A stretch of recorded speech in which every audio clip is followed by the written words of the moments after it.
Muito boa noite, obrigado pela sua simpatia e audiência. Hoje vamos abordar os desafios da indústria angolana de petróleo e gás face à atual conjuntura internacional marcada por muitas incertezas globais. A guerra na Europa causada pela Rússia, que invadiu a Ucrânia no passado dia 24 de fevereiro, está a obrigar a várias correções à escala mundial. O mundo está cada vez mais complexo, pelo que há que ver com substâncias, alterações geopolíticas, geoestratégicas e também geoeconómicas que esta guerra está a produzir nos negócios e também na vida social e económica dos Estados. Angola tem negócios com os dois países em guerra, tem um ativo cujo preço é volátil no mercado internacional e o que obriga também ao Estado angolano a olhar com preocupação para este conflito que coloca a Rússia contra o mundo ocidental liderado pelos Estados Unidos da América. Angola tem petróleo e gás, duas matérias-primas que a Europa mais precisa neste momento para manter em estado normal a sua vida social, económica, empresarial e também das famílias. Alexandre Barroso é o secretário de Estado de Petróleo e Gás, Sebastião Gaspar Martins é o presidente do Conselho de Administração da Sonangol, Paulino Jerónimo é o presidente do Conselho de Administração da Agência Nacional de Petróleo, Gás e Biocombustíveis e Albino Ferreira é diretor-geral do Instituto Regulador de Derivados de Petróleo. O nosso muito boa noite a todos, bem-vindos ao debate livre desta terça-feira. O preço do barril abriu hoje no mercado de Londres a valer $113, daí que nós comecemos por abordar este assunto com o Sr. Secretário de Estado.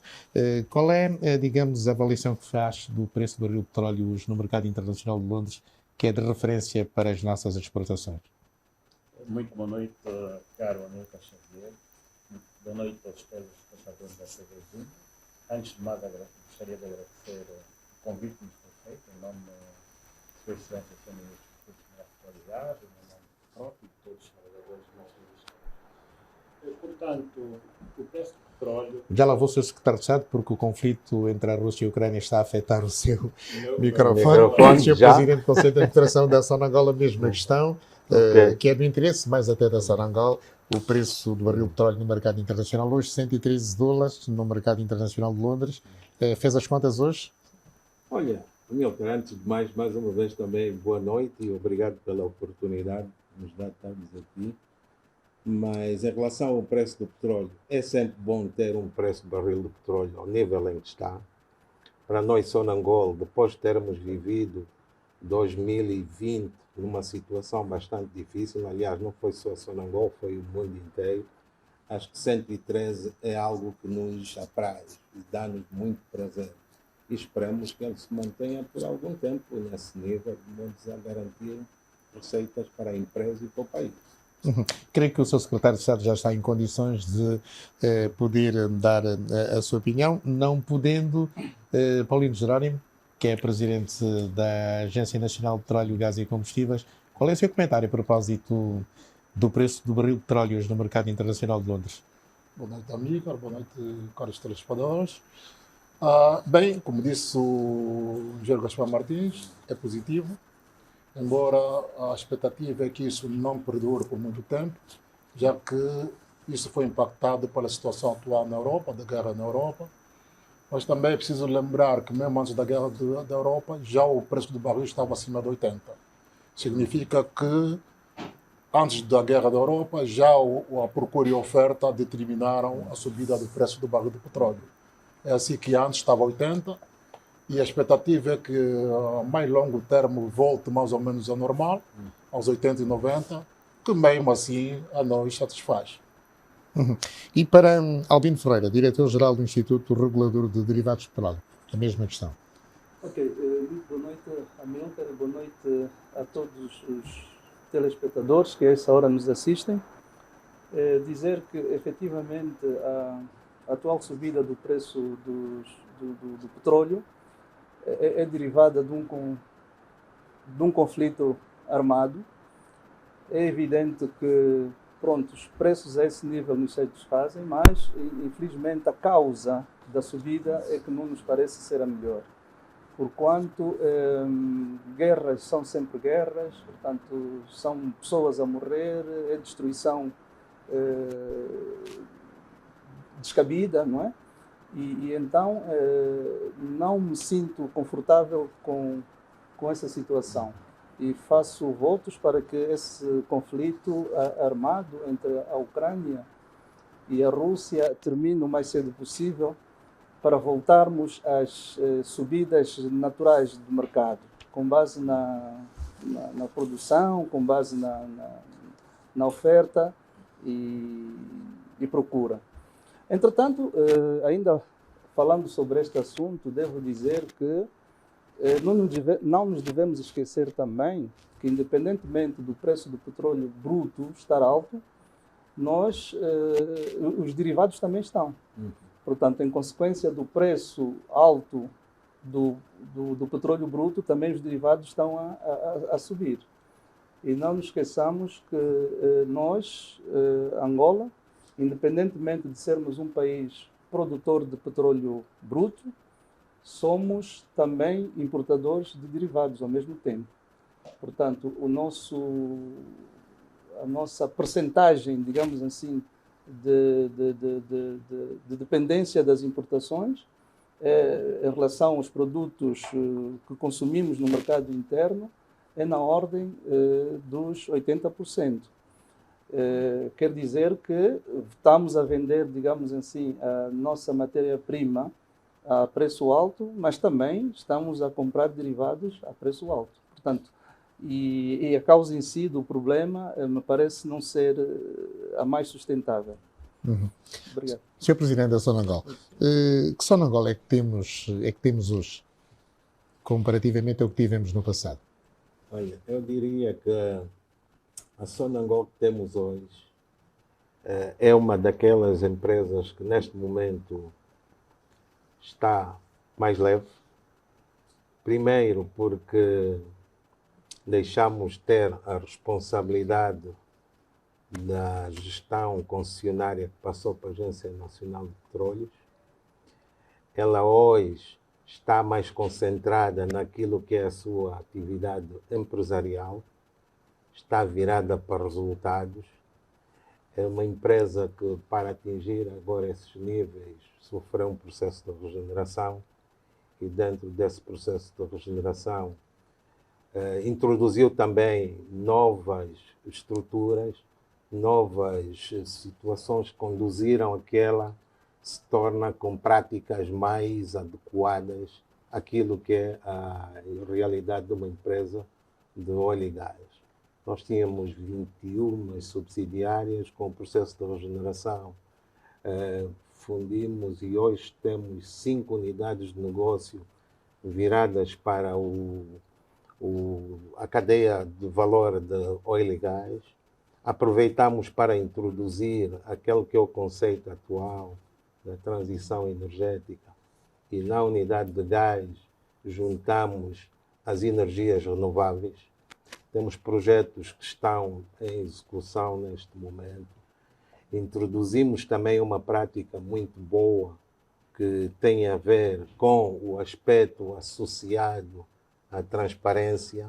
Neste momento, nós temos uma direção de compliance que faz um escrutínio a todas as ações que a gente tenha que levar e que possam levar a que a empresa incorrer em alguma prática menos lícita. Estamos também com comitês independentes neste momento. Temos o comitê de risco que avalia o risco que a empresa está a incorrer em determinado tipo de investimentos. Temos um comitê de governo, temos um comitê de auditoria, temos um comitê de remunerações. São todos comitês que Mas não havia no passado? No passado não tínhamos. Estava assim tão desorganizada a Sonangol? Não estava desorganizada, simplesmente introduzimos para melhorar a organização da empresa e fizemos de formas a irmos de encontro às práticas atuais. Mas quando o Sr. Presidente fala em gestão concessionária que transita para a Agência Nacional de Petróleo, Gás e Biocombustíveis, tornando-a mais leve a Sonangol, está a querer dizer o quê? Que tinha uma estrutura muito pesada? Não, estou a querer dizer que, como empresa, a Sonangol desenvolvia na altura um papel que juntava duas funções que acabavam por tirá-la um pouco do foco fundamental para resultados. E dessa forma, nós fizemos com que, tendo a concessionária passado para a Agência Nacional, nós também fomos forçados a virarmos mais para resultados. E é para isso que nós agora estamos virados. Mas continua a pensar em resultados. A Sonangol pensa em resultados. Sempre. Nós temos que pensar em resultados antes de mais nada. Quais são os resultados que a Sonangol espera? Olha, voltando ao ano anterior, 2020, que não foi um ano bom, tem que ser honesto. Aliás, não foi bom para nenhuma das empresas do setor de óleo e gás. Mas em 2021 estamos num processo de apuramento de resultados que vão passar pela auditoria ainda, mas garanto de certeza que os nossos resultados, pelo menos os operacionais, são positivos, são 3,35 mil milhões de dólares. E isto vai conduzir a um resultado líquido em termos de resultados financeiros positivos. Vamos ter a oportunidade de comunicar. Certo. Sr. Secretário de Estado, agora sim creio que já está em condições de poder falar sobre o preço do barril de petróleo no mercado internacional de Londres, que é de referência para as nossas vendas. 113 dólares hoje na abertura. Muito obrigado, Amílcar, e aproveito para cumprimentar uma vez mais os nossos telespectadores. Bom, desde 2020, depois de ter sido declarada a pandemia da Covid-19, que nós temos vindo a assistir a variações do preço do crudo no mercado. Tanto por razões objetivas, ligadas, portanto, à capacidade dos produtores satisfazerem a procura nos mercados, mas também preços altos devidos realmente a fatores exógenos. Mau tempo, guerra, pela Covid tivemos, infelizmente, um abrandar de toda a atividade industrial a nível mundial, portanto, isso levou a um abrandamento dos consumos a nível mundial, portanto, menos procura, apesar da oferta que havia.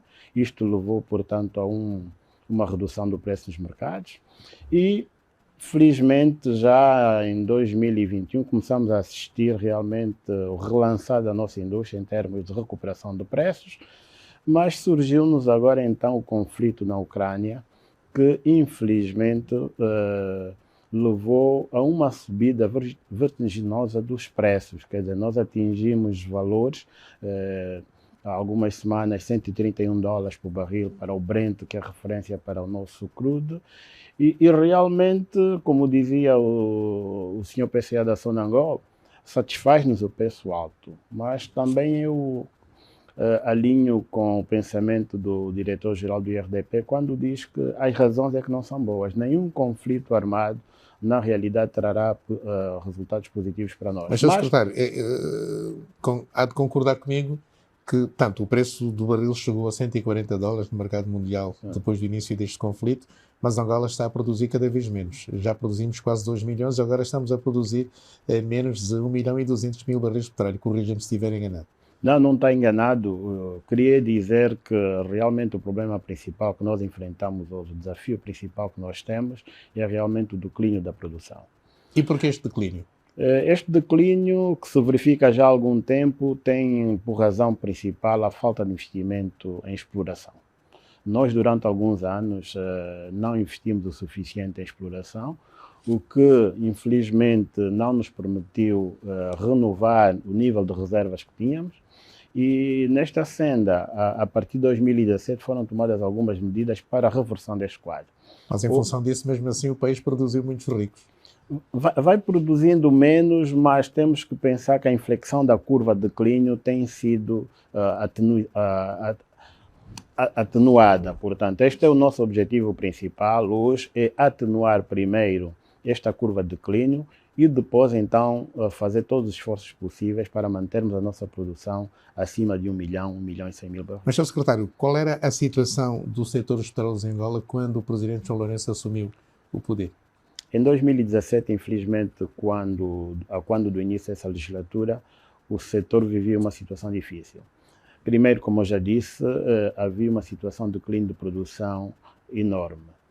Também nós tínhamos uma falta de diálogo entre o setor que regulava o petróleo e os operadores principais investidores. Portanto, a inércia era quase total e, portanto, tivemos que tomar algumas medidas imediatas. Lembro-me que desde 2006 não havia praticamente nenhuma licitação de novos blocos. A última foi em 2011, mas foi para blocos onshore. Portanto, a falta de investimento em exploração é a razão principal que levou a essa situação. Mas, Sr. Secretário, os estudos apontam que em 2023 a Angola deverá produzir apenas 900 mil barris de petróleo por dia. Neste momento, portanto, nós perdemos qualquer coisa como 6 milhões de dólares por dia. Estes números são reais, daquilo que são os estudos que vêm de fora? Em 2023, 900 mil barris de petróleo dia, quando produzimos agora 1 milhão e 185 mil barris de petróleo, portanto, tem um declínio mais acentuado ainda. É nossa missão contrariar esta tendência. Portanto, a nossa função principal hoje é trabalharmos com investidores, trabalharmos com a agência e com a Sonangol também como operadora para contrariar isso. Nas nossas previsões, tendo em conta todos os projetos que temos hoje em carteira, nós não prevemos que a produção vá para abaixo de 1 milhão de barris. Portanto, a tendência é que a partir de 2023, 2024, a gente começa a ver uma inflexão da curva e a nossa esperança que atinjamos 1 milhão e 100, 1 milhão e 200 barris ainda em 2023. Sr. Engenheiro Paulino Jerónimo, como é que vamos inverter esta tendência acentuada da queda na produção do petróleo? Eu gostaria de, quer dizer, vai levar um bocado de tempo, dar uma explicação. Realizou-se aí há cerca de 5 anos um diagnóstico sobre o setor da upstream da indústria petrolífera angolana.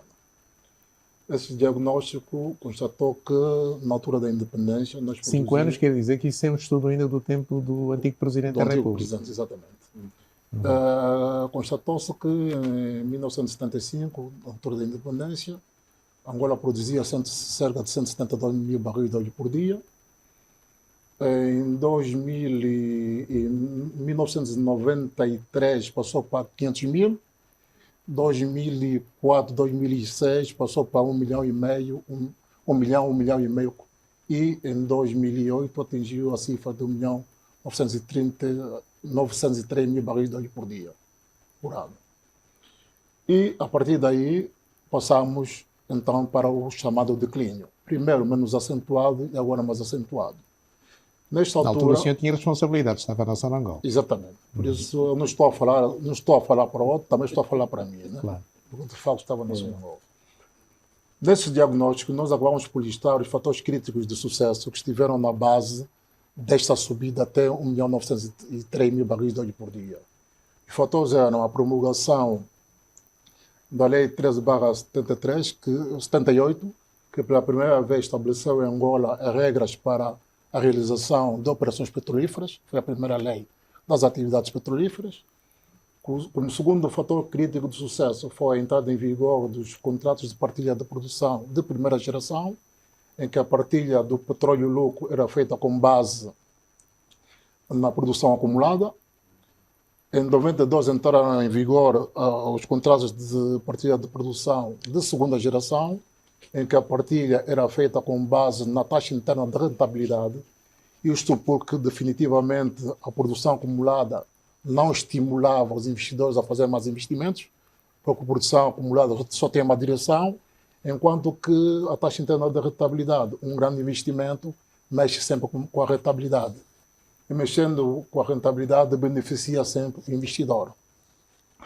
Outro fator crítico do sucesso foi a entrada das grandes companhias petrolíferas, que trouxeram consigo recursos financeiros e tecnológicos importantes para a atividade de exploração e produção.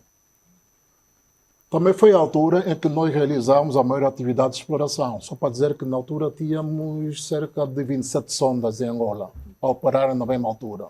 Foi a única vez que tivemos tantas sondas a operar em Angola. E por último, a estabilidade contratual, que é muito cara e muito importante para qualquer investidor. Depois de termos listado os fatores críticos de sucesso, passamos a listar o que é que estava na base do declínio. porque nós chegamos a 1.903.000 barris e a partir daí passamos a declinar e hoje estamos a produzir a produção de ontem foi 1.202.000 barris de óleo por dia. O que é que estava na base do declínio? Primeiro, reduzir-se a realização da atividade de exploração. Como disse aqui o secretário, passaram a realizar-se menos campanhas de licitação para a adjudicação de blocos. Segundo, foram feitas várias descobertas ao longo do tempo, ao longo dos últimos 20, 15 anos, em que descobertas marginais que não eram economicamente viáveis à luz dos contratos existentes e não se encontraram soluções contratuais e fiscais para essas descobertas marginais, mas elas existem. Só para dizer que estamos a falar aí cerca de 3,5, 4 mil milhões de barris de óleo por produzir. Por último, também adicionando, temos os recursos dentro das áreas de exploração que não podiam ser perfurados porque só é permitido contratualmente um posto de exploração por cada área de desenvolvimento. A área de desenvolvimento é a área que é delimitada após uma descoberta. E, no entanto, ao longo do tempo, constatamos que havia recursos cativos dentro destas áreas e que não eram perfuradas. Por outro lado, também a questão do gás. O gás é propriedade do Estado e nem sequer os investidores tinham direito a este gás.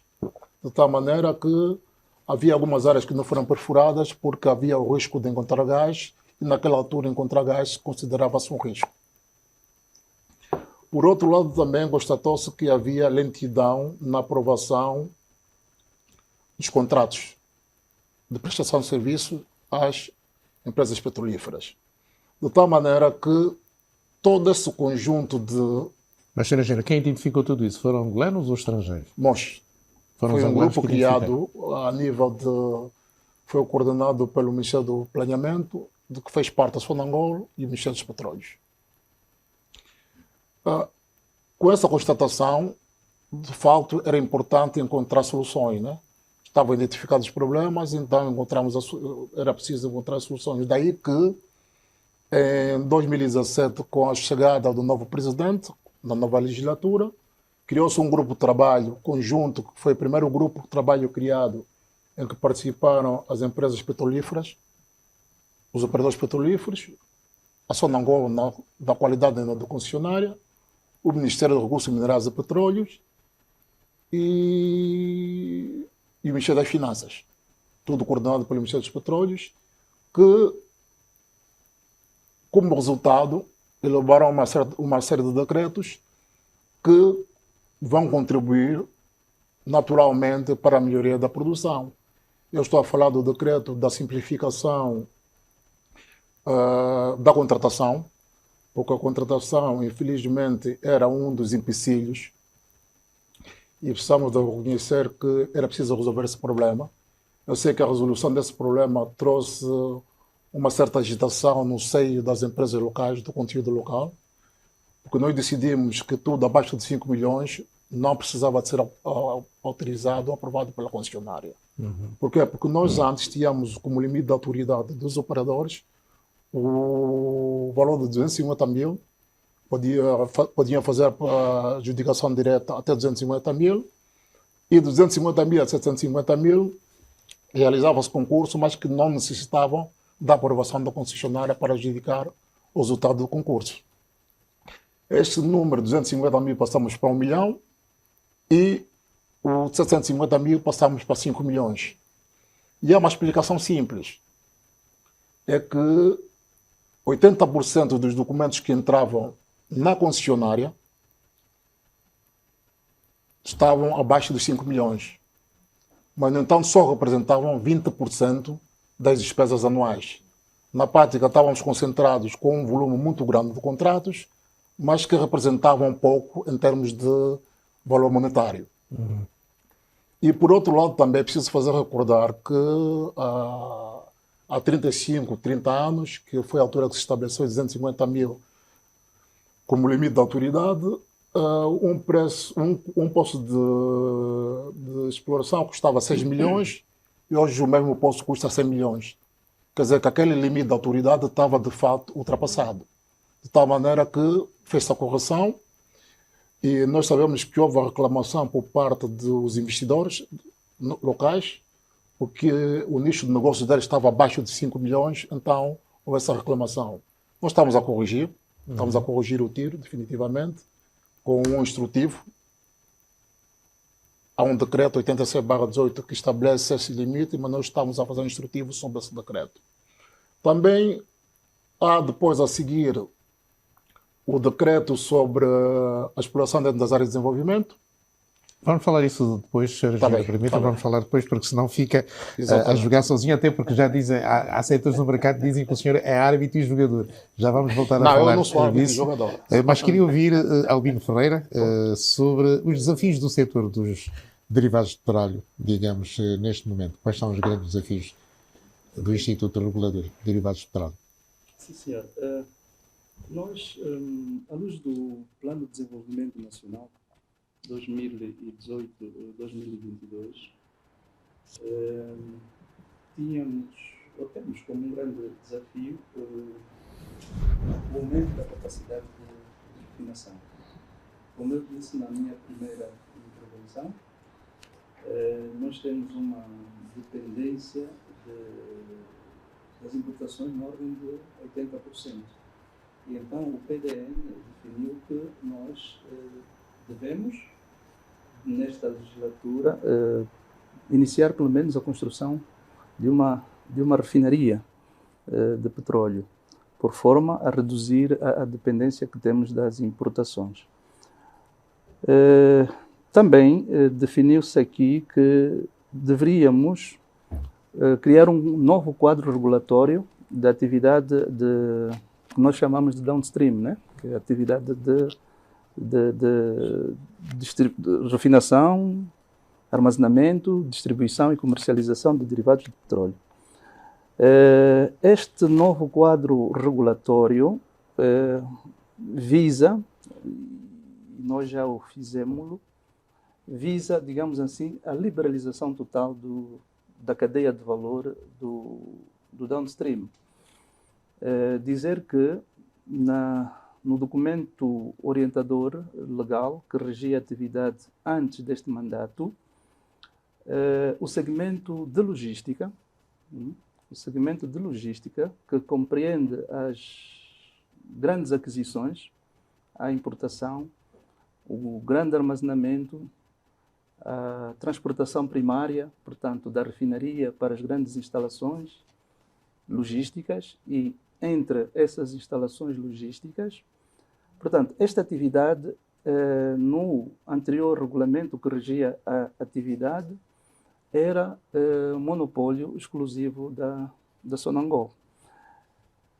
Então, nós fomos chamados, digamos assim, a reformular este documento e fizemos aprovar um outro, que é o Decreto Presidencial 208/2019, onde essa atividade de logística é também agora estendida para outros operadores que antes não tinham esta possibilidade por força do decreto que havia e que regia essa atividade. Há aqui também outros desafios que dizem respeito à expansão, portanto, aumento da própria capacidade de armazenamento de derivados do petróleo, que no início do mandato nós contávamos com cerca de 350 mil metros cúbicos e a meta estipulada no PDN 2018-2022 nos diz que até o final do mandato nós devemos ter 605 mil metros cúbicos. Hoje por hoje, nós já estamos numa situação confortável nesse quesito, porquanto contamos hoje com uma capacidade de armazenagem de 675 mil metros cúbicos e excedemos aqui em 75 metros cúbicos a meta estipulada no PDN, portanto, em cerca de 11%. Também falamos aqui no PDN que Angola deve, até o final do mandato, ter um número de 981 postos de abastecimento. E quantos tem neste momento? Portanto, neste momento nós temos 876. Aqui sim, aqui nós temos um déficit. A escala nacional? Sim, a escala nacional. Estão as zonas onde não há posto de combustível. Sim, e vamos também já falar nisso, porque outra tarefa também constante do PDN foi justamente a de mapearmos os postos de abastecimento existentes em território nacional e identificarmos zonas que não são cobertas, né, por esses equipamentos sociais, com o objetivo de implementar postos nessas localidades. E do nosso trabalho, que é, digamos assim, ajustado, é atualizado trimestralmente, por hoje constatamos que, pelo menos não, em 45 sedes municipais, não existem postos de abastecimento. Portanto, esse é um grande desafio para o setor. Em 20 anos de paz, trabalhou-se pouco neste domínio. Não. Entre 2002 e 2022 me parece muito pouco. Sim. Vamos lá ver. Nós estamos aqui a constatar que essas situações surgem em algumas localidades onde os acessos são difíceis.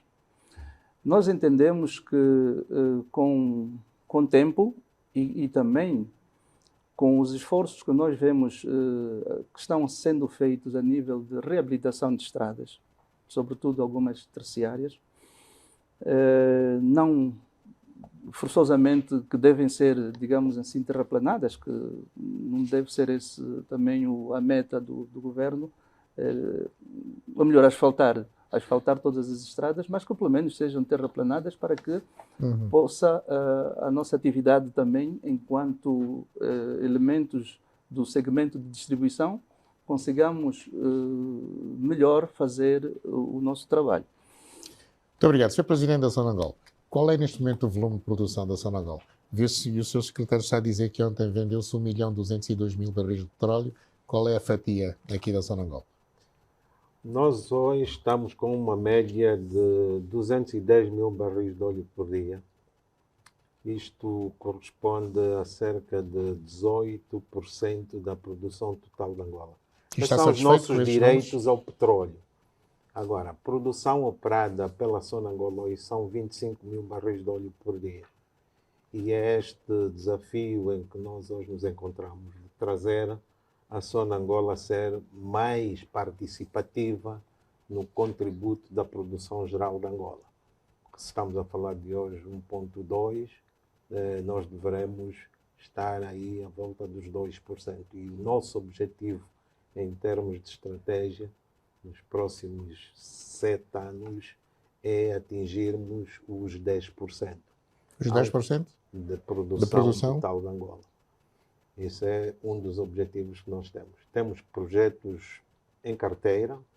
Que milagre que o senhor vai operar, caso continue? Não, porque temos um conjunto de projetos já identificados em carteira. E, para além disso, temos um portfólio de ativos que nos permitem trabalhar no sentido de atingir este objetivo. É um desafio? Mas nós temos que ter desafios. Senão não fazemos o nosso trabalho. Mas é verdade que a Sonangol nunca perfurou um único poço de petróleo em Angola? Eu sou um dos que perfurei poços de petróleo. Pela Sonangol? Pela Sonangol. Porque eu fui presidente da Comissão Executiva da Sonangol Pesquisa e Produção. E nessa altura, há um campo que nesse momento ainda está em produção. Então não é verdade o que se tem dito por aí? Não é verdade. Não é mesmo. Onde é que perfurou, enquanto esteve na Comissão Executiva? No bloco 405, o campo que nesse momento ainda está em produção, de Jimboa. O Canuco também é outro campo. E temos uma série de outros campos. Agora, o que podemos dizer é que é necessário que a Sonangol se dedique ainda mais ao seu trabalho de participação na exploração e em toda a cadeia de valor ligada ao oil and gas, a nível da exploração e produção, para nós podermos dizer que sim, somos um player indiscutível na produção de Angola. Mas em que grandes projetos é que a Sonangol está envolvida neste momento? Olha, nesse momento, a nível da exploração e produção, nós estamos a fazer a campanha de aquisição sísmica nos blocos que nós temos sob nossa tutela, sob nossa operação. Bloco 506, temos o bloco 27 e estamos nesses blocos a fazer... Terminamos a campanha sísmica e vamos avaliar o potencial destes blocos para ver se podem passar a uma fase, então, de avaliação e, de seguida, passar a uma fase de desenvolvimento. Sr. Secretário, está satisfeito com os números da Sonangol, que hoje apresenta e o que vai apresentar nos próximos 7 anos, de acordo com o que disse o Presidente do Conselho da Sonangol? Definitivamente não estamos, né? Uma das razões principais que levaram à reestruturação do setor foi realmente levar a Sonangol a focalizar-se no seu core business, que é toda a cadeia de exploração e produção de petróleo, refinação, distribuição e comercialização de derivados de petróleo. Portanto, como disse o Sr. PCA, em alinhamento com o Ministério, foi traçada uma estratégia para que a Sonangol, até 2027, possa atingir pelo menos 10% da produção de Angola.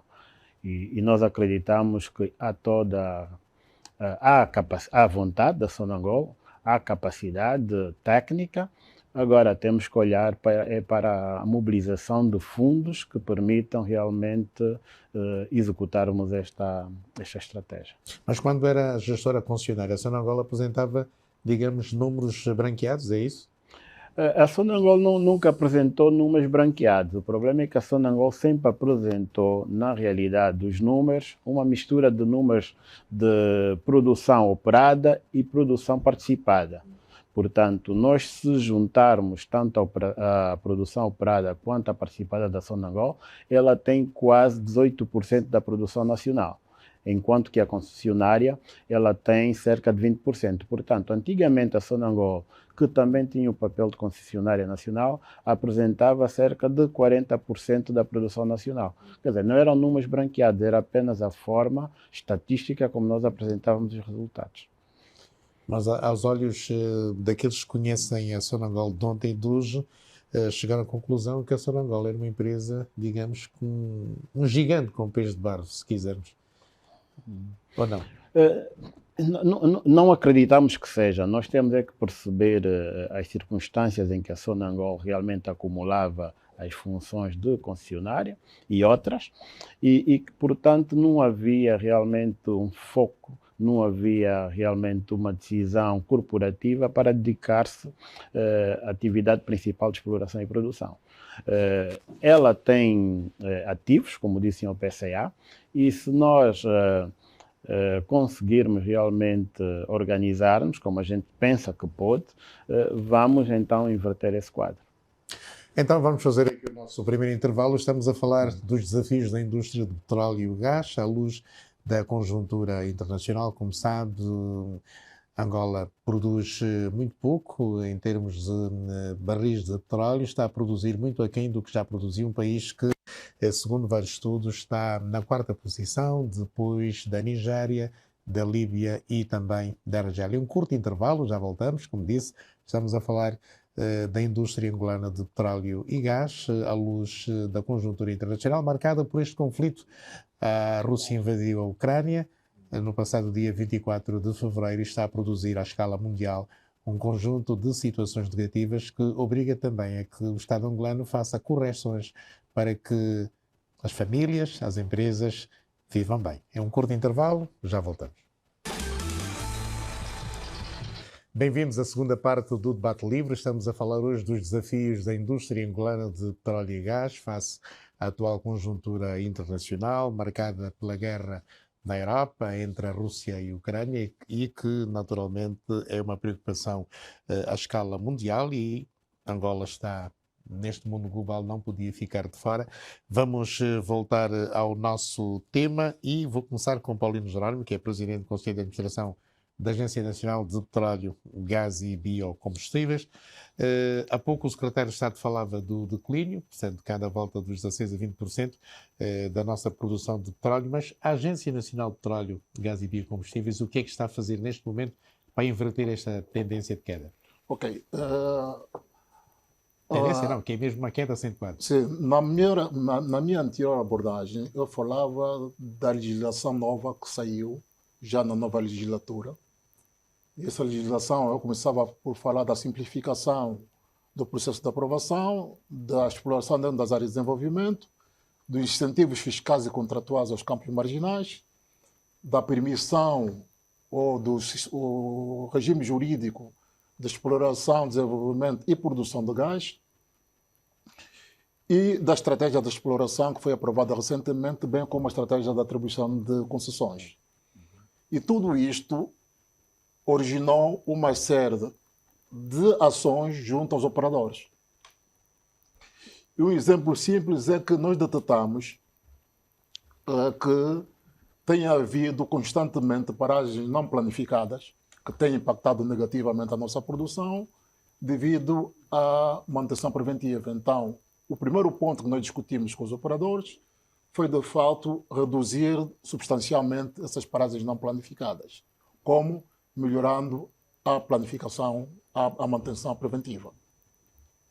Por outro lado, também constatamos que há recursos não produzidos em campos maduros. O que é que acontece? É quando perfuro um poço, o meu objetivo principal é drenar uma determinada área. Mas, infelizmente, o subsolo não é homogéneo, é heterogéneo. Nem sempre consigo drenar o que está inicialmente previsto. Então, há bolsas que não são produzidas. Então, eu tenho que detectar onde é que estão essas bolsas para produzi-las. Por outro lado, nós temos os campos marginais. Campos marginais são aqueles campos que foram descobertos ao longo dos últimos 20, 30 anos, que não eram economicamente viáveis à luz dos contratos existentes, e que nós damos incentivo, o Executivo dá incentivos fiscais e contratuais, de modo a permitir que cerca de 3,5 a 4 mil milhões de barris fossem produzidos. Como resultado, vou começar por bloco, o que é que nós estamos a fazer com os diferentes operadores. No bloco 0, nós temos a declaração de 4 descobertas marginais. Uma começou a produzir o ano passado, que é um SING. A segunda descoberta marginal vai começar a produzir este ano, que é o Lifua-A. Próximo ano vamos ter o Cambala e o ano seguinte vamos ter o Ndola Sul. Isso no bloco 0. Para além do trabalho normal, a atividade normal de produção do operador. No bloco 15, nós temos um acordo com o operador, em que vamos começar no dia 1 de abril, a Exxon. No bloco 15, vamos começar a 1 de abril a perfurar 18 poços de desenvolvimento, a partir do dia 1 de abril. No bloco 17... 1 de abril, depois da manhã. Sim. Ok. A sonda está no local e vai começar a perfurar. No bloco 17, assinamos um acordo para haver investimento no sentido de manter a produção do bloco 17 no mínimo a 400 mil barris de óleo por dia, até 2024. E estamos a conseguir fazer isso, definitivamente. No bloco 18 desenvolvemos o Platina, que começou a produzir em dezembro do ano passado. Então, só para dizer que, apesar do declínio, nós continuamos a fazer um esforço adicional para permitir que, de fato, o declínio não seja assim tão acentuado. Porque não fazer nada, se nós fizermos o cálculo de 16 a 20% de declínio, e sem fazer nada, é simples fazer o cálculo, né? Por ano perderíamos 150 a 200 mil barris de óleo por dia. O que não está acontecendo. Não está acontecendo por quê? Porque nós, periodicamente, metemos novos campos em produção. O bloco 1506 é outro exemplo. Há pouco tempo aprovamos a perfuração de 22 poços, 6 dos quais de exploração, que vão permitir também dar um novo fôlego à produção. No bloco de 31, declaramos 3 descobertas marginais, a zona do Paz, que também vai ser desenvolvido. Temos o bloco 20 e 21, estamos em discussões com o operador para a produção do Cameia e do Golfinho, de tal maneira que há uma série de atividades que vão se realizar de modo sempre a atenuar o declínio acentuado da produção. Porque esta é a tarefa que nos deram de acordo com o PDN. O PDN tem um ponto que diz que é intensificar a substituição da reserva de modo a visando atenuar o declínio acentuado da produção. E é isso, de fato, que estamos a fazer. Por isso é que nós hoje estamos a produzir, ontem e anteontem produzimos 1.200.000, porque estamos a colocar novos postos em produção. E, naturalmente, se nós tivermos sucesso na exploração que estamos a fazer, e falando na exploração, só para dar exemplo, como disse aqui o secretário há pouco tempo, que nós realizávamos atividades de licitação muito espaçadamente. Tivemos uma em 2006, tivemos outra em 2011 e a seguir foi já com a Agência Nacional de Petróleo, Gás e Biocombustíveis em 2019. E só para dizer que nós existimos há 3 anos e já estamos na 3ª licitação. Significa que é muito importante essa campanha de licitação, porque a única maneira que temos de substituir as reservas é encontrar novas reservas. Como encontrar? Com exploração, realizando exploração. E é isso, de fato, temos estado a fazer. Estamos também concentrados na questão da produção do gás. Sabem que foi constituído um novo consórcio de gás, que é liderado pela EN, e tem mais ou menos os mesmos players do Angola LNG. A Cabina está a construir uma plataforma para o envio de gás para o Angola LNG, o Sanya Line Gas Connection, vai mandar o gás do Nemba e do Sanya para o Angola LNG. Então, há muita coisa que está a ser feita.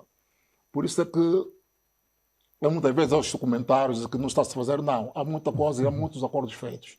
E deixa eu dizer mais uma coisa. Tem que comunicar. Sim, temos estado a comunicar. Deixa eu dizer mais uma coisa. O que atrasou a implementação dessa medida foi o Covid. Só para dizer que em 2020, quando se declarou o estado de emergência, nós saímos de 8 sondas para 0 sondas. Nós retiramos todas as sondas que estavam a operar em Angola em março de 2020. Lá voltamos e começamos os operadores que a Covid não pode assustar-nos, não podemos parar a atividade devido à Covid e estamos de volta com várias sondas. Sr. Engenheiro, não está a ser ouvido neste momento, creio que há um problema com o seu microfone. Aproveito para perguntar ao Sr. Secretário de Estado, afinal, que reformas é que foram feitas no setor de hidrocarbonetos? Ok, muito obrigado, Amilcar.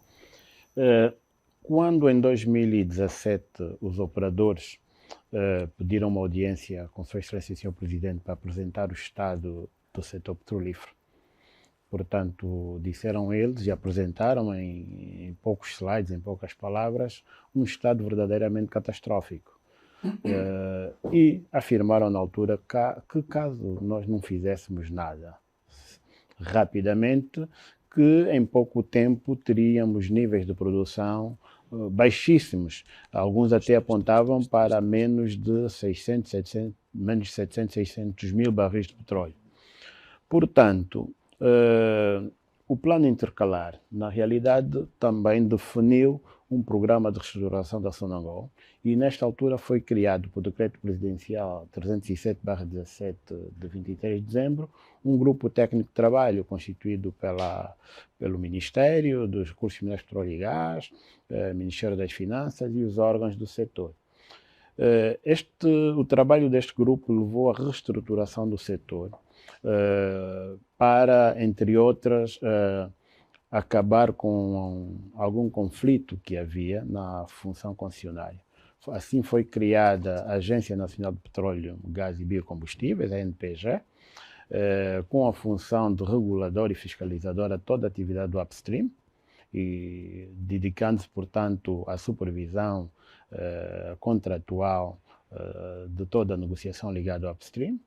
Foi então também instituído o Instituto Regulador dos Derivados do Petróleo, o IRDP, com a função de regulador da atividade mid e downstream, portanto todo o processo desde a refinação, importação, distribuição e comercialização de derivados, portanto está sob a chancela do IRDP, e foi também definido então um programa de reestruturação da Sonangol, para que ela se dedicasse finalmente à atividade de exploração e produção, refinação e todo o leque de atividades ligado realmente à atividade petrolífera. Portanto, hoje o nosso setor, que é superiormente coordenado por Sua Excelência Sr. Presidente da República e tem como órgão que dita a política que se provisiona no setor, o Ministério dos Recursos Minerais, Petróleo e Gás e o Ministério das Finanças, que também, no fundo, é o supervisor para toda a atividade financeira. Nós temos 3 corpos principais, portanto, a Agência Nacional de Petróleo, Gás e Biocombustíveis, concessionário, o IRDP, concessionário para a atividade ONG, e temos a Sonangol como empresa pública nacional. Portanto, IRDP, Instituto Regulador dos Derivados de Petróleo. Ok. Portanto, são essas instituições que, no seu conjunto, realmente fazem acontecer a atividade petrolífera em Angola. E para quando os resultados?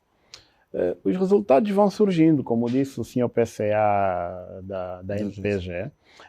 Nós temos vindo a realizar inúmeras tarefas, que, verdade, não são do domínio público e talvez precisemos, então, de comunicar um pouco mais.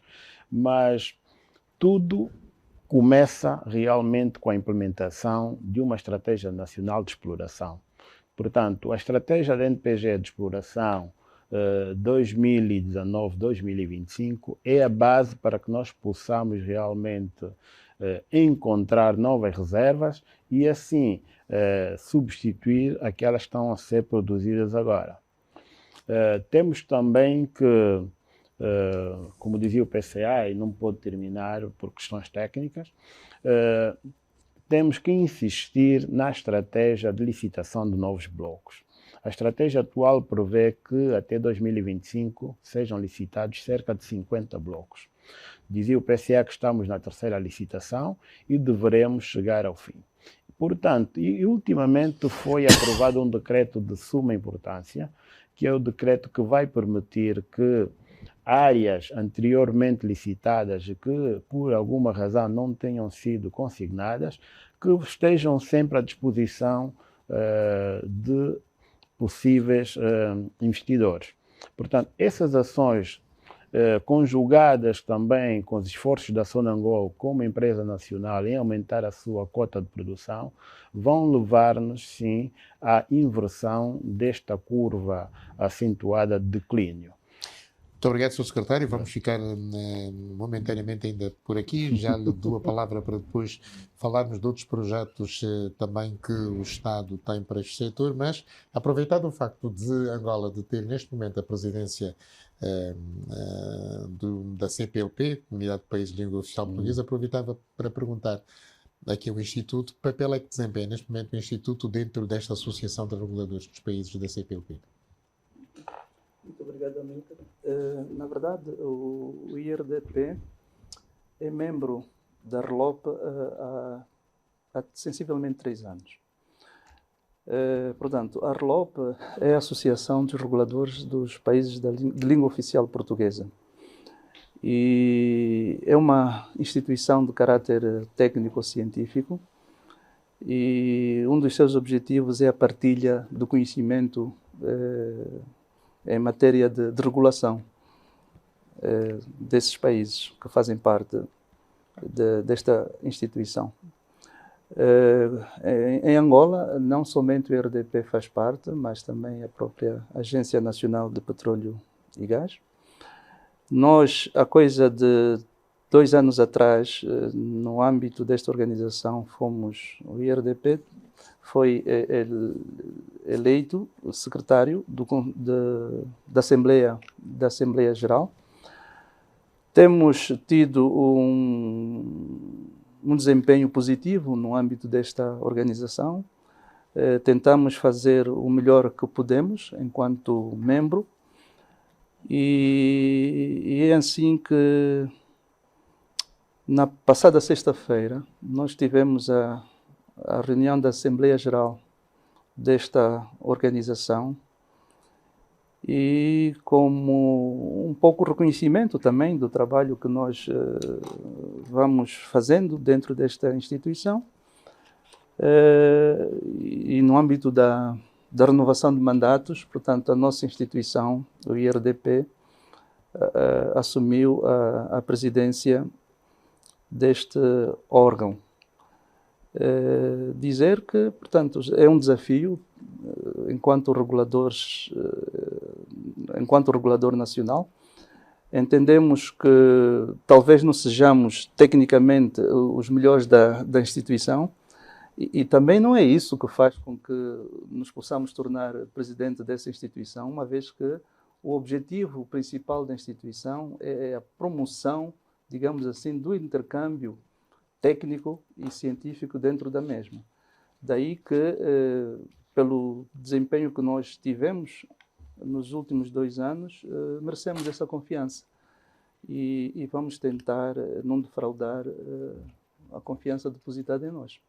E quais são, que estratégia é que tanto o Instituto tem dentro desta associação, numa altura em que sabemos que há países membros da comunidade estão a ser pedidos grandes intervenções por causa do conflito, como é o caso de Moçambique, por exemplo, está a ser pedido a Moçambique que forneça gás à Europa. Qual é a estratégia que Angola tem dentro desta associação? Não, nós não vamos certamente interferir neste tipo de situações, né? Portanto, a instituição é uma instituição de caráter técnico e científico, né? Há questões que... Mas assumindo a presidência está a ser chamada para ter voz e para opinar sobre os derivados do petróleo. Sim, não, mas em matéria de regulação. Portanto, nós o que fizemos é regular a atividade de distribuição, comercialização, questões de caráter técnico, não é? Características dos produtos, por exemplo, e nos cingimos aí. Portanto, ao sermos chamados a um pronunciamento desta natureza, nós já estamos a extravasar as nossas competências, no meu ponto de vista. E então, não é por aí que a gente vai. Nós vamos continuar no espírito dos estatutos da associação e vamos tratar pura e exclusivamente matérias de caráter técnico-científico. Sr. Presidente da Sonangol, estamos em 2022, mas vai apresentar contas em breve do exercício 2021. Correto.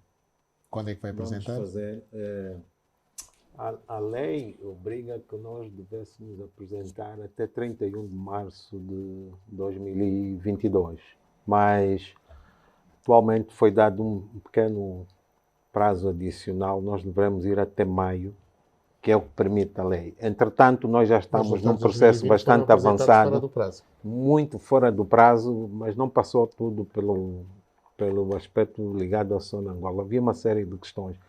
E temos que reconhecer, é que a nível da questão do acerto de contas, a apresentação das contas da Sonangol, nós ainda temos que passar por um processo que é de certificação das transações que ainda existem entre nós e o Estado e que levam algum tempo. Felizmente, este ano, nós já temos até o 3º trimestre as contas acertadas entre nós. Falta o 4º trimestre, 2021, o que vai permitir que nós possamos estar em condições, ainda maio, provavelmente, nós pudermos fazer esta apresentação, que é o Mas nosso 2020 objetivo. os resultados líquidos foram negativos. 2020 foram muito negativos Causas. por aspectos ligados, primeiro, à redução do preço do barril de petróleo, que foi uma causa que afetou todo o mundo. Depois também a Covid, que reduziu bastante o desenvolvimento econômico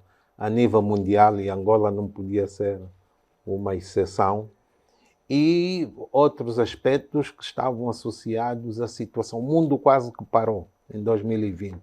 Se olhar para a maior parte das empresas ligadas ao setor petrolífero, quase que nenhuma fez referência e até tentou não falar de 2020. E foi o que aconteceu, porque foi mesmo um ano difícil. 2021, quero lhe garantir, já tinha dito antes, e volto a dizer, vamos ter resultados positivos e bons. E bons. Sim.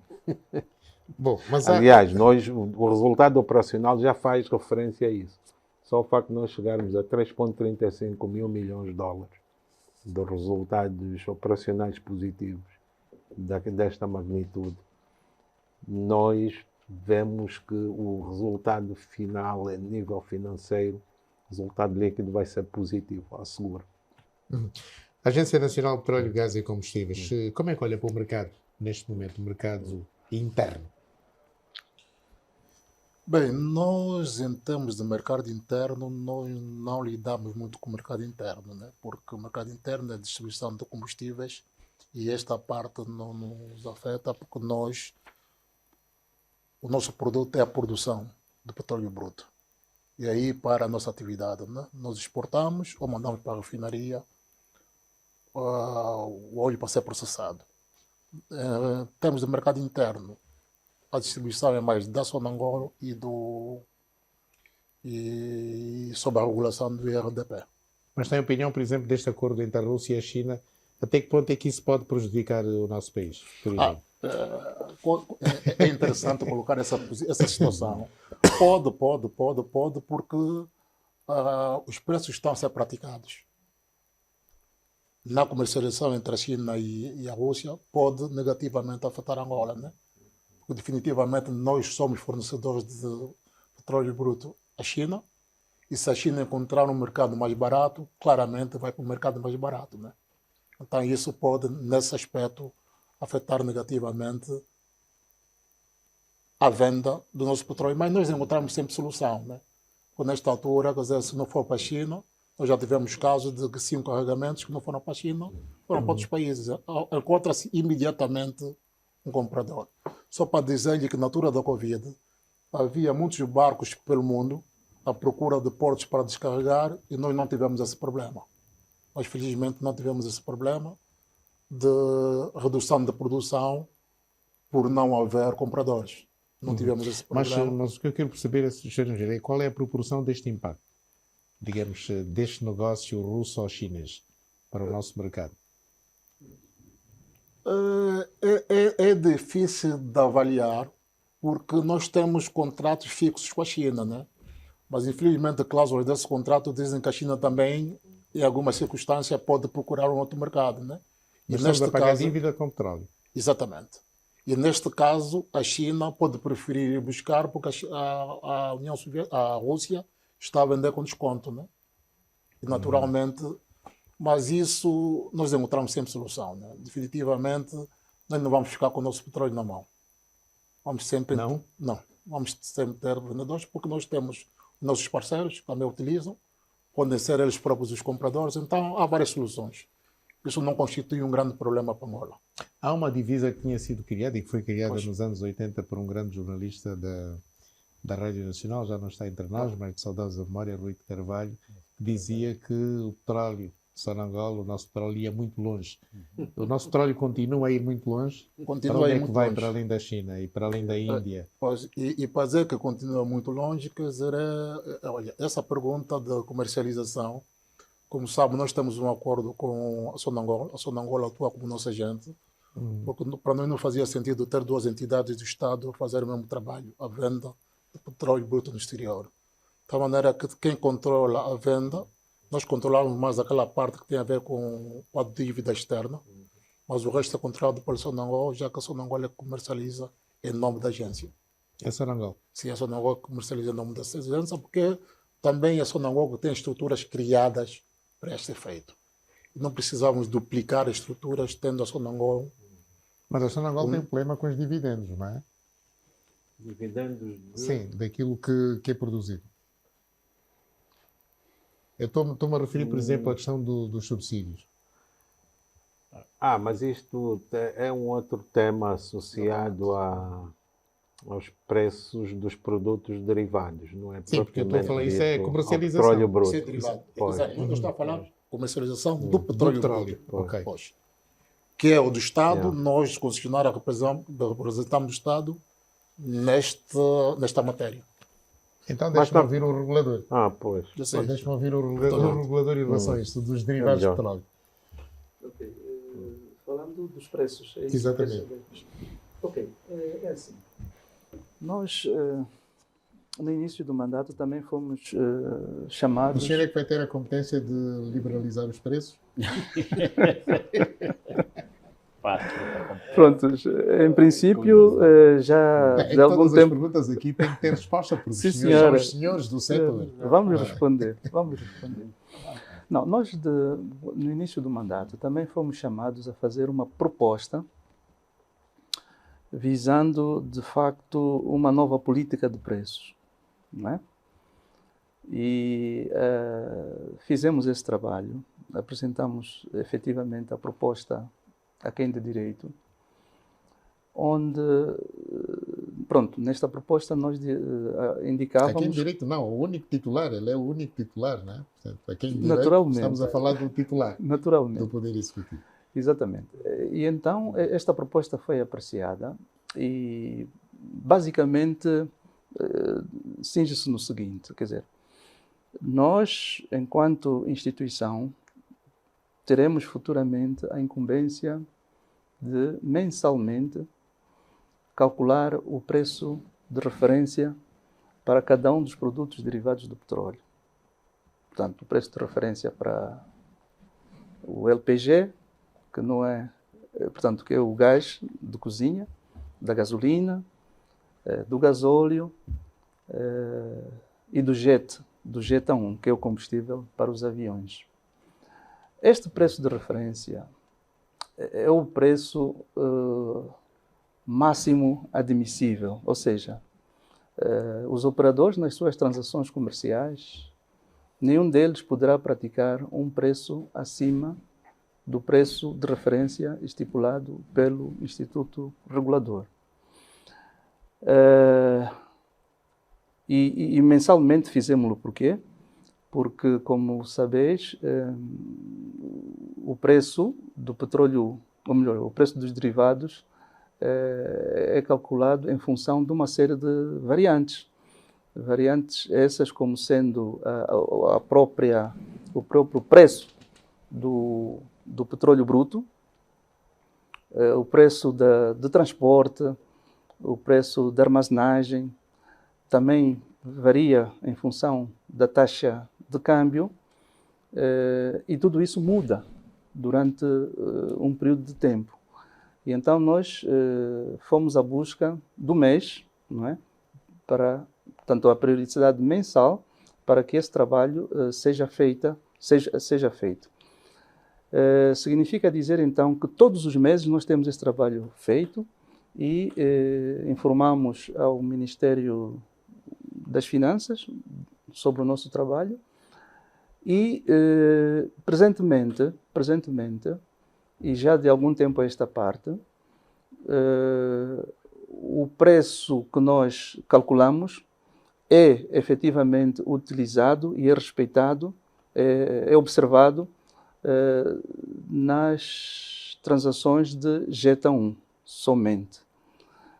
Nós começamos pelo o jet A1, hoje por hoje, não é fixado. Portanto, o preço do jet A1 ele varia todos os meses em função das variações que os fatores que compõem o preço também vão variando. O que não acontece com o gasóleo e a gasolina. Mas qual seria o preço ideal? Vamos lá ver, o preço ideal, estamos a falar se calhar no preço real, né? No preço real. Sim, nas bombas nas hoje. Bombas de combustível. Hoje, se nos atermos aos cálculos que nós fizemos mensalmente, nós estaríamos a falar no triplo do preço que é praticado hoje nas bombas. Mas isso não acontece assim. Portanto, o preço hoje praticado nas bombas é ainda o preço que vem sendo praticado desde 2016. Não está desajustado este valor? Não. O negócio da Sonangol? Não?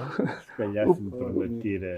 Deixa-me ouvir o secretário de Estado de Relações. Tem autoridade para falar sobre isso. Caro Amilcar e diretor-geral do IRDP, se me permitirem. Na realidade, o IRDP faz essa análise e determina qual seria o preço real do mercado.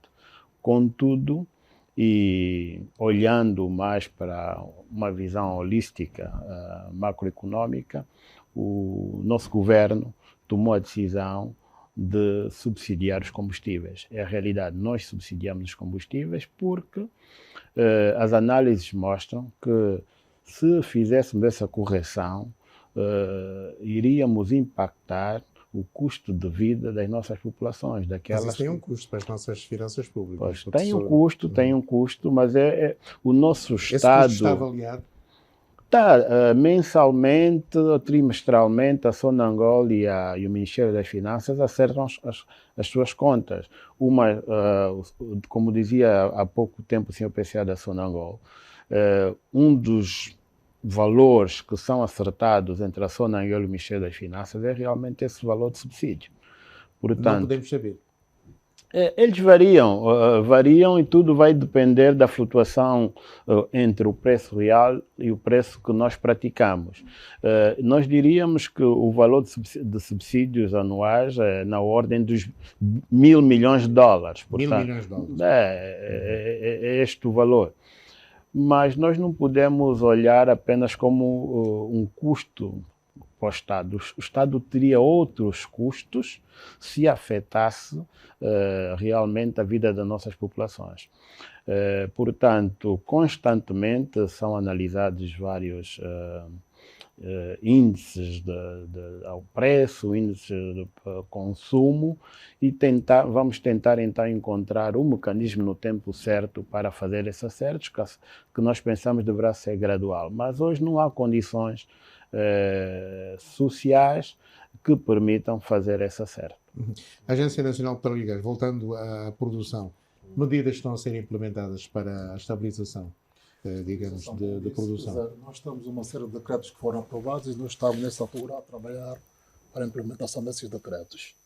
Nós temos o decreto que fala sobre a exploração dentro das áreas de desenvolvimento, que já mencionei, os incentivos fiscais e contratuais aos campos marginais, o regime jurídico de exploração, desenvolvimento de produção e venda do gás natural, porque até bem pouco tempo o gás pertencia, tanto em termos de propriedade como em termos de direito, ao Estado.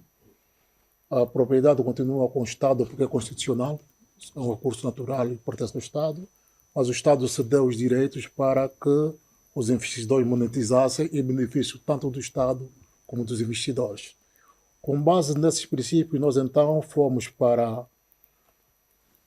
listamos uma série de medidas que deviam ser tomadas pelos operadores. Eu, como mencionei há pouco tempo, a primeira medida é a redução da manutenção, a redução das paragens não planificadas. São aquelas paragens que de repente acontecem porque o equipamento avariou.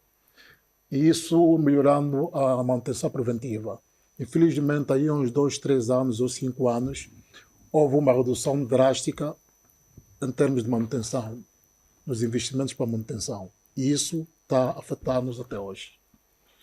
Mas, felizmente, temos estado a reduzir essas paragens não planificadas. Por outro lado, como disse, há campos que estão a produzir. Nós temos exemplos do bloco 17 e do bloco 15, em que vamos furar os poços chamados poços intercalares, ou em inglês infill wells, que são detectados através da sísmica 4D, onde é que foi produzido, o que é que não foi produzido. E essa área não produzida, justificar um poço, então perfuramos o poço intercalar para produzir diretamente para as instalações.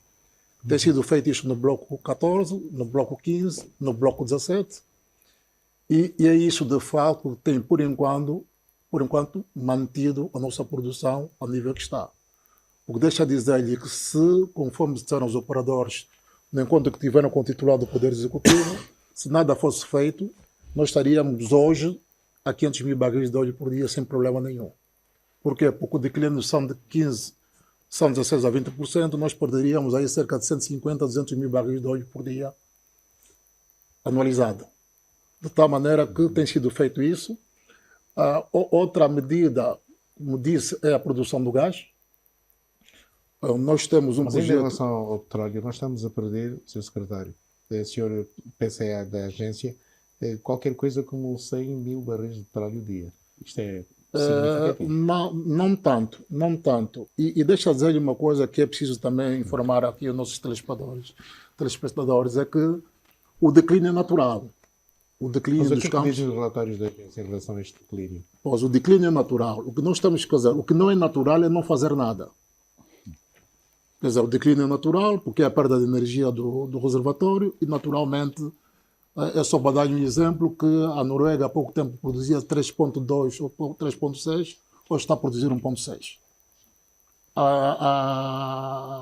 Mas cobre com o Fundo Soberano, né, que o Reino Unido, bem, eu não vou para o Fundo Soberano, eu vou simplesmente para a produção.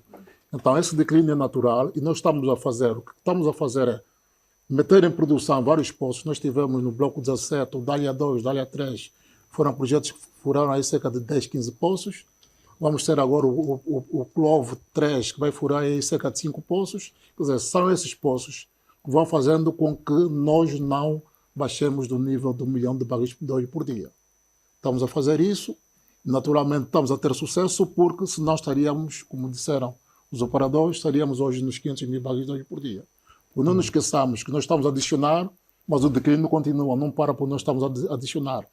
De tal maneira que é um declínio, mas que nós vamos desacentuando, acrescentando mais postos em produção. A outra coisa também que eu mencionei, que é muito importante, talvez seja das partes mais importantes, é a atividade de exploração. Porque a atividade de exploração, de fato, traz novas reservas.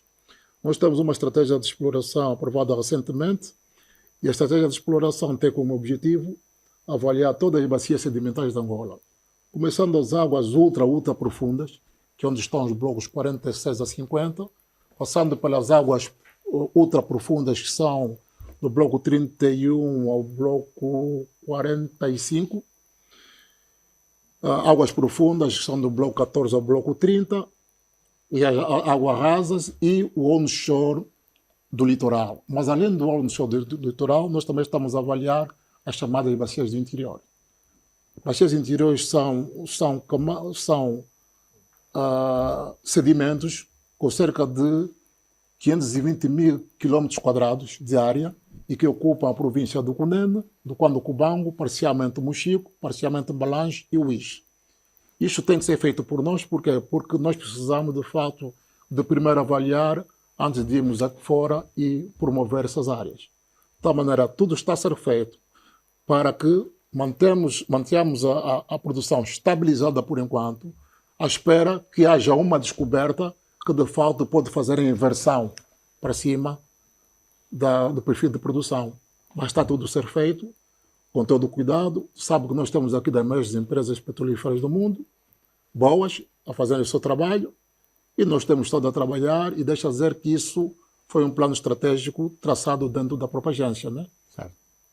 Vamos fazer aqui mais um curto intervalo. Quando voltarmos, vamos dar voz ao presidente do Conselho de Administração da Sonangol para falar da cadeia de valor neste momento que está a ser materializada, e vamos também falar do conteúdo local. É um curtíssimo intervalo, já voltamos.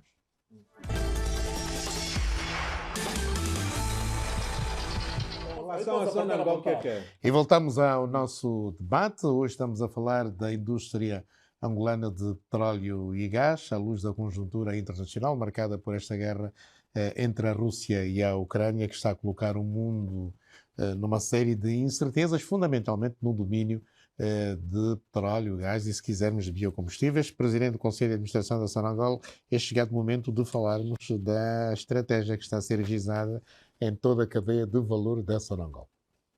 Olha, Amílcar, nós, a nível da estratégia que está a ser realizada pela Sonangol, em toda a cadeia de valor, nós podemos começar a partir da exploração. Estamos a implementar projetos a nível da exploração. Eu um bocado fiz referência ao levantamento sísmico que estamos a fazer, porque nós somos detentores de um portfólio que felizmente sai da exploração até a produção.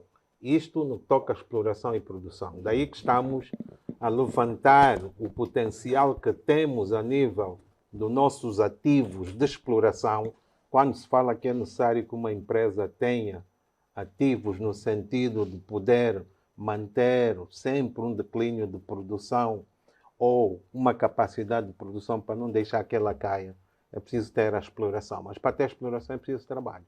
E para ter trabalho é preciso avaliar esse potencial e ver se pode ser colocado em produção. A nível da exploração, estamos a fazer isso. Fizemos campanha sísmica e estamos a avaliar o potencial desses ativos. A nível do desenvolvimento, que é então para passar a fase de colocar ativos em produção, temos um conjunto de ativos que têm potencial para passar ao desenvolvimento e nesse momento falamos do bloco 305, que temos um conjunto de poços para fazer o infill, que estávamos a dizer, infill dizia, perfurar dentro das áreas de produção. Estamos a trabalhar para que a energia dos jazigos seja mantida através da injeção de água. A gente não dá muita importância à injeção de água, mas é preciso dar valor, porque a injeção de água é que mantém a energia desses reservatórios para poderem uns produzir naturalmente, ou outros com auxílio, mas com menos necessidade de auxílio de energia. Estamos a fazer também essa parte. Estamos a desenvolver conceptualmente um campo que, em princípio, poderá, com o auxílio e aprovação dos parceiros e da própria agência, é o campo Punja, que nós estamos a pensar em pôr em produção este campo também, e estamos a avaliar os ativos que estão próximos daqueles campos e estruturas que podem produzir para os campos que já estão em fase bastante avançada de declínio. Isso a nível da exploração e produção. Depois, temos a parte também da refinação. Nós, a nível da refinação, nós estamos metidos em projetos que vão materializar exatamente esta tendência que nós pretendemos e que se faz referência de reduzir a dependência da importação de derivados. Temos os 4 projetos que estão em curso, um a nível da refinaria de Luanda, que vai sair do aumento da produção de gasolina de 300 toneladas métricas dia para 1.200. Este projeto está praticamente concluído. Nós, em junho, provavelmente, devemos estar em condições de ter este projeto em funcionamento e implementado, que é a unidade de platforming com o aumento da produção de gasolina. Estamos, nesse momento, também com o nosso parceiro Gemcorp a avançar para a implementação da primeira fase da refinaria de Cabinda. É a primeira fase de 30 mil barris de óleo por dia e que seguidamente também adicionamos mais 30 mil, vai fazer 60 mil barris. Depois temos um projeto que é nosso mesmo e já assumimos que temos de avançar com ele, que é o da refinaria do Lubito, que pretendemos fazê-lo agora numa modalidade de 100 mil barris, mais 100 mil barris, de modo a que nós no final possamos ter um aumento dessa capacidade de produção de refinados. E depois temos um último, que é na província do Soio, que é uma refinaria de 100 mil, província do Zaire, que é a refinaria de 100 mil, com quem nós estamos a fazer, não é nossa, é um investimento privado, mas que no total Angola vai poder contar com uma capacidade de refinação de aproximadamente 425 mil barris de óleo por dia. 425 mil. Então deixe-me perguntar, Sr. Secretário, qual é a estratégia em relação à refinação? Muito obrigado, Amílcar. O senhor PCA quase que a definiu. Nós há bocado falamos sobre o preço dos derivados. Aliás, falamos positivamente do preço do crudo no mercado mundial, mas como dizia o diretor-geral do IRDP, nós importamos 80% dos combustíveis que consumimos e eles também sofrem realmente um aumento com o aumento do crudo. Portanto, a solução que nós temos, e por outras razões também ligadas à transição energética, etc., há toda a necessidade de nós termos capacidade interna para processar os derivados que consumimos.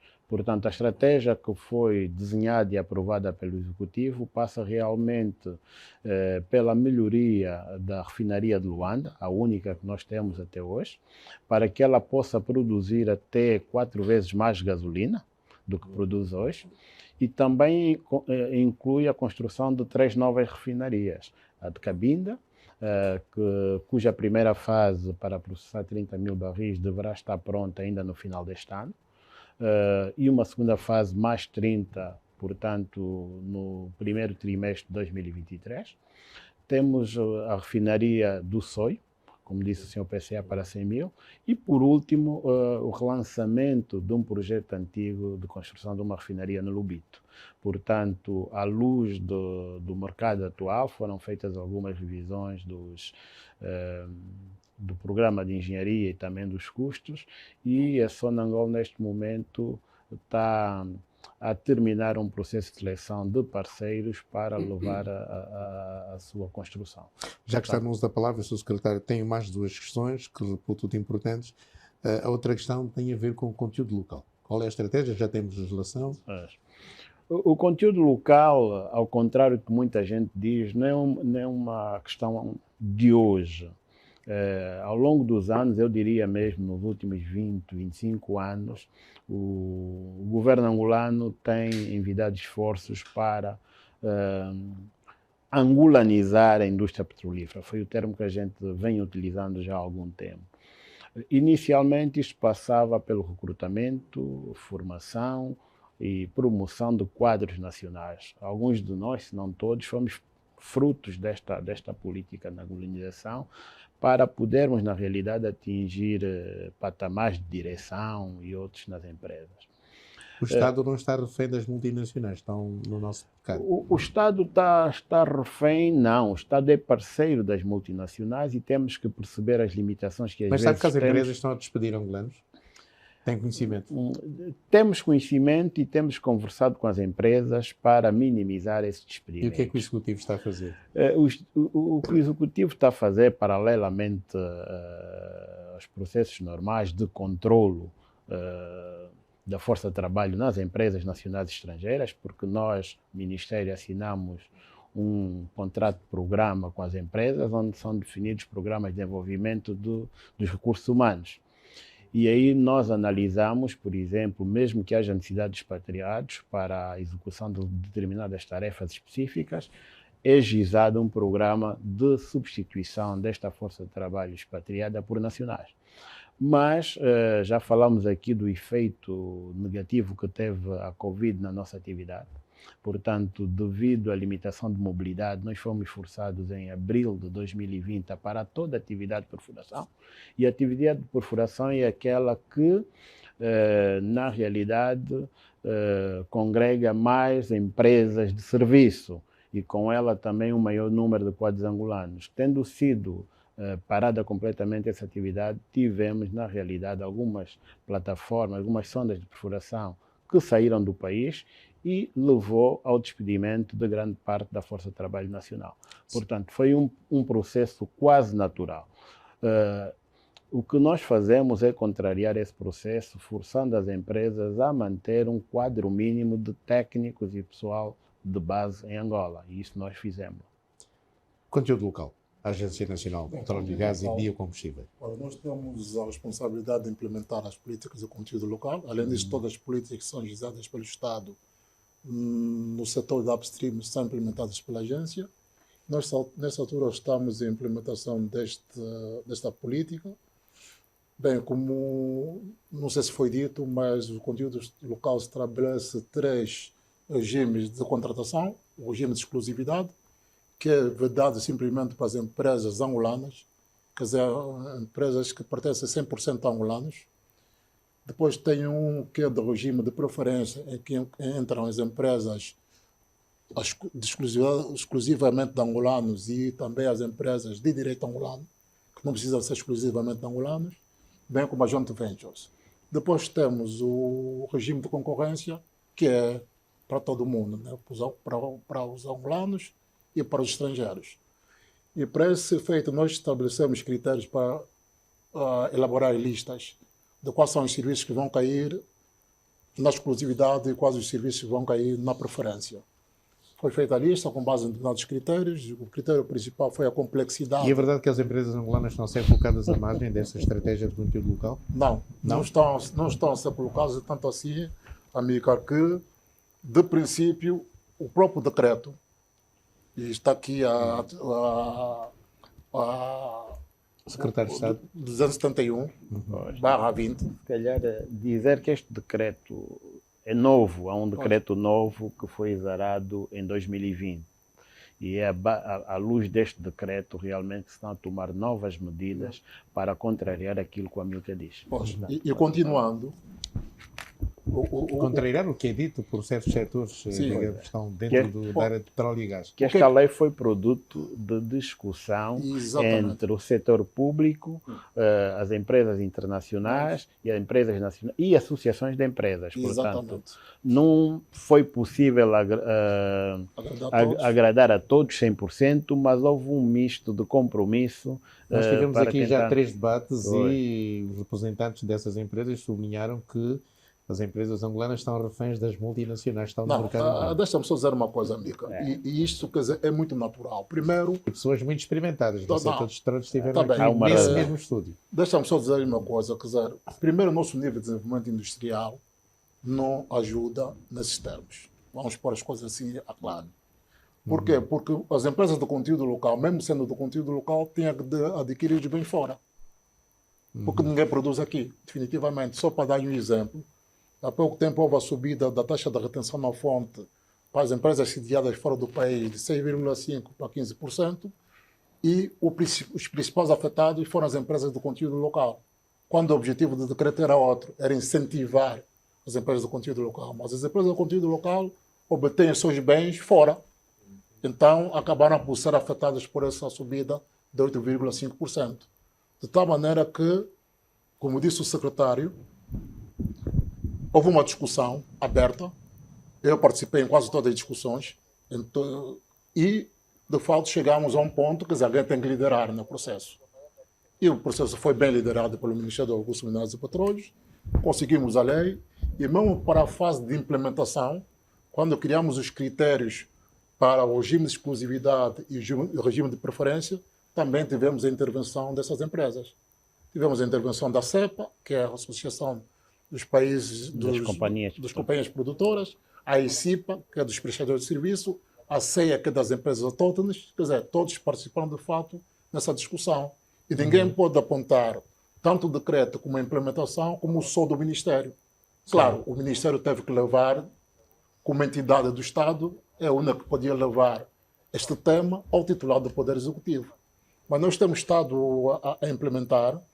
Nós já fizemos a lista, publicamos em Diário da República os serviços para a exclusividade, os serviços de preferência, e nessa altura nós temos uma plataforma aberta em que as empresas inscrevem-se e fazem o download da informação nessa plataforma, e nós, por nossa vez, vamos verificar, mas isso não significa estarem certificadas.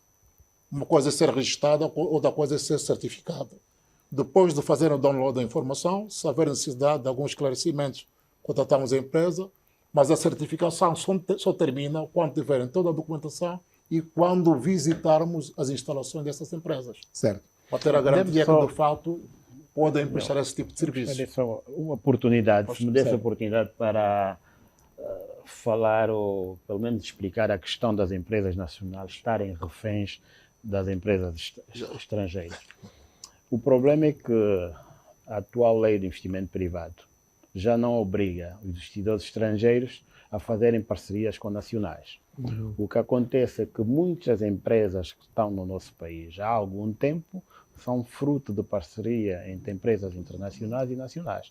E esses parceiros internacionais hoje, porque a lei não os obriga, na realidade estão a tentar separar-se dos seus parceiros nacionais. O que nós não aprovamos, nós fazemos tudo para convencer essas empresas internacionais a manterem as participações, até porque foram essas participações que ganharam contratos e continuam a fornecer serviços. Agora, é bom dizer também que os nossos concidadãos, parceiros dessas empresas, têm que, de alguma forma, criar valor para a associação. Porque nós acreditamos piamente que se os parceiros nacionais criarem valor para a associação, não serão relegados a parceiros sem valor, né? como acontece hoje. Não haverá a pretensão das empresas internacionais de se separarem delas. Portanto, é um trabalho conjunto que nós temos que fazer. Ainda em conteúdo local, deixe-me só acrescentar um facto para fechar. Ainda hoje, Sua Excelência, Sr. Ministro dos Recursos Minerais, Petróleo e Gás, visitou um FPSO. Um FPSO é uma instalação flutuante de produção, armazenamento e produção de petróleo, no bloco 15, Kizomba A. E gostaria de partilhar aqui a satisfação de Sua Excelência, Sr. Ministro, porque esta embarcação complexa, com mecanismos, processos complexos, é totalmente dirigida por quadros nacionais. Portanto, em termos de conteúdo local, nós vemos alguns resultados. Portanto, a operação, a coordenação das operações, a manutenção, a operação do FPSO Kizomba A é feita totalmente por angolanos. E gostaria de lembrar, sem fazer publicidade à ExxonMobil, é que hoje eles comemoraram realmente o 1000º carregamento de petróleo. 1000º carregamento de petróleo. E acreditamos que é muito importante nós comemorarmos esse tipo de eventos. Muito obrigado. Muito obrigado. Agora quero ouvir outra vez o Instituto Regulador por causa da qualidade dos nossos combustíveis. Há ou não supervisão? Há supervisão, deve haver supervisão, obrigatoriamente. Portanto, faz parte também das nossas atribuições, efetivamente, supervisionar a qualidade dos combustíveis e dos lubrificantes. Mas nós temos também combustíveis de má qualidade? Não. Pronto, daquilo é assim. Nós, sempre que chega um navio com combustível, e até mesmo também a partir do circuito de produção interna, temos a faculdade de, a qualquer momento, não é, chegarmos junto do navio, colher amostras, submeter as amostras a testes laboratoriais e ver se efetivamente os seus resultados são compatíveis com aquilo que nós temos na regulamentação definida como parâmetros admissíveis. E até o momento, pelo menos dos carregamentos todos que nós vistoriamos, chegamos à conclusão que os combustíveis têm chegado ao país dentro dos parâmetros aceitáveis. É evidente que a qualidade dos combustíveis não se mede apenas a partir da sua proveniência. Portanto, ao longo da cadeia de distribuição, é possível também que haja alguma contaminação ou alguma deterioração do próprio produto.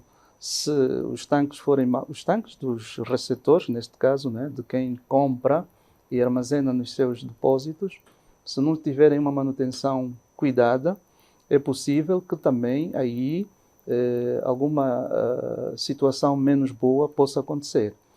E então também temos a incumbência de, aleatoriamente, de quando em vez, passar pelos postos de abastecimento e colher amostras. Temos, em alguns postos de abastecimento, encontrado situações que não são das melhores, e aí os detentores ou os proprietários desses postos de abastecimento são chamados a repor, não é, a situação. Por vezes até por denúncias também, há casos, muito poucos, temos que dizer, de gente, pronto, automobilistas, né, que queixam-se deste ou daquele posto de abastecimento onde supostamente é vendido algum produto fora de qualidade. Aí o Instituto intervém e se efetivamente acontecer que fruto destas vendas de produtos fora de especificação tenham causado algum dano patrimonial, portanto tenham danificado, digamos assim, a viatura deste ou daquele cidadão, o detentor do posto, o proprietário do posto, é chamado a repor os danos. Bom, estamos a chegar ao fim. Tenho mais uma questão a colocar o presidente da Sonangol e gostaria que fosse quase telegráfico em relação ao combate e à prevenção da corrupção na Sonangol. Como prevenir e como combater a corrupção nos negócios da Sonangol. Amilcar, eu ainda há bem pouco tempo fiz referência à forma como nós estamos organizados agora. E da forma como nos organizamos, não digo que vamos acabar, mas estamos a minimizá-los. Aliás, nós ultimamente somos parte integrante de um processo em que temos de cooperar com aquilo que a Justiça está a fazer. A gente põe a informação que estiver disponível e cabe à Justiça fazer a continuidade da sua. Agora, prevenimos a nível interno, a nível da nossa organização, com o surgimento de uma série de mecanismos, evitar que situações passadas possam voltar a acontecer.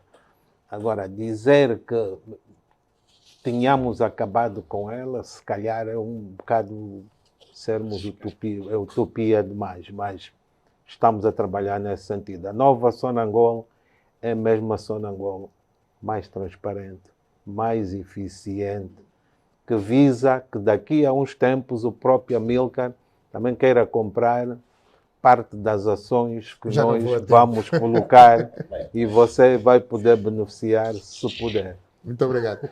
Então, há boas perspectivas para o setor, Sr. Secretário de Estado. A curto prazo? A curto, médio e longo prazo, nós acreditamos no nosso setor. Aliás, a atual crise na Ucrânia mostrou que, afinal, o próprio crudo também pode ser considerado ainda como um combustível de transição. Nós falávamos muito no gás, né, pelo seu teor inferior em carbono, mas na realidade hoje está provado que os hidrocarbonetos irão coexistir com as novas energias ainda por algum tempo. Portanto, quanto a perspectivas, nós realmente pensamos que devemos continuar a tudo fazer para atenuar e eliminar o declínio de produção. Devemos investir continuamente no desenvolvimento de projetos de gás.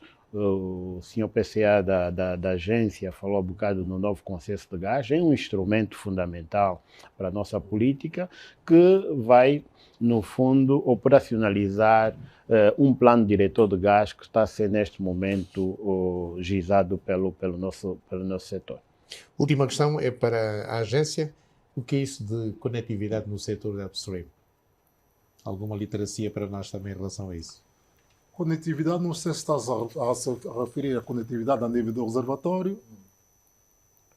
Não, ao nível do reservatório, só tinha que ser. Pois, a nível do reservatório, o que é que acontece? E eu vou dar um exemplo que vai ser... Muito rapidamente. Pois, conectividade, o reservatório tem duas propriedades importantes, a porosidade e a permeabilidade. O que permite a permeabilidade é a passagem do fluido. O fluido flui para as rochas. Isso é que nós chamamos de conectividade e depende muito da permeabilidade. Eu vou dar aí dois exemplos simples. No bloco 3, nós temos um reservatório que eu considero má qualidade quando comparado com o bloco 17, enquanto o bloco 17 tem uma permeabilidade de 2 darcies, no bloco 3 tem uma permeabilidade de 10 milidarcies. Quer dizer, por exemplo, no bloco 15. No bloco 15 temos 2 milidarcies. Quer dizer, por isso é que nós produzimos muito mais nas águas profundas, que é onde temos essa permeabilidade, do que nas águas rasas. Vou dar outro exemplo. Um campo na Venezuela que produza 500 barris, um poço, é um bom poço, porque é devido à qualidade do reservatório, que é má. A Venezuela é o país com maior reservas do mundo, mas, no entanto, a produção não é maior. Por quê? Porque, infelizmente, os reservatórios da Venezuela são de má qualidade. Mas parece que os americanos agora já querem petróleo da Venezuela. Claro. Isto é... Foi preciso haver este conflito. Sim, exatamente. Mas, secretário, há muitos quadros angolanos formados nos Estados Unidos da América com Bolsa do Estado que não têm emprego. Tem conhecimento? Infelizmente, temos esse conhecimento e é uma das coisas que mais nos é uma questão que mais nos entristece neste momento no nosso setor, é ver que quadros formados por nós, pagos pelo Estado angolano, quando regressam à pátria, não têm emprego. Portanto, em conjunto com outras instituições do Estado, como a MAPTES, estão-se a criar condições, por exemplo, para que as empresas aceitem, no mínimo, providenciar estágios profissionais, porque uma das razões porque esses quadros não são aceitos é a falta de experiência. Portanto, o primeiro passo realmente é dar-lhes a possibilidade de trabalharem durante um tempo no setor para demonstrarem o seu conhecimento, a sua qualidade e assim terem alguma hipótese de emprego no nosso setor. Mas dizer... não tem riqueza o suficiente para absorver esses quadros. Não é que a gente não tenha, mas neste momento, fruto do programa que nós fizemos de estruturação, provavelmente temos que fazer o reenquadramento de quadros nossos que estavam em setores que agora podem ser colocados noutro. Mas também estamos a desenvolver programas que vão de encontro àquilo que o secretário diz, tentar ver se consegue atribuir um programa de formação, um estágio, mas tudo dentro daquele limite que a gente pode fazer, mas estamos a fazer. Obrigado. Assim vencemos o futebol esta noite, era o nosso concorrente direto. A Macedónia perdeu com a seleção portuguesa por 2-0, enquanto que o Senegal de Sadio Mané está no Mundial do Qatar, ganhou o Egito de Salah. Foi o debate livre, falamos da indústria angolana de petróleo e gás. Muito obrigado por terem vindo ao debate livre. Nós é que agradecemos. Esperamos por vocês mais vezes aqui no debate livre. Convite aceito. Eu acredito que correspondeu à sua expectativa. Muito boa noite, foi um prazer. Obrigado.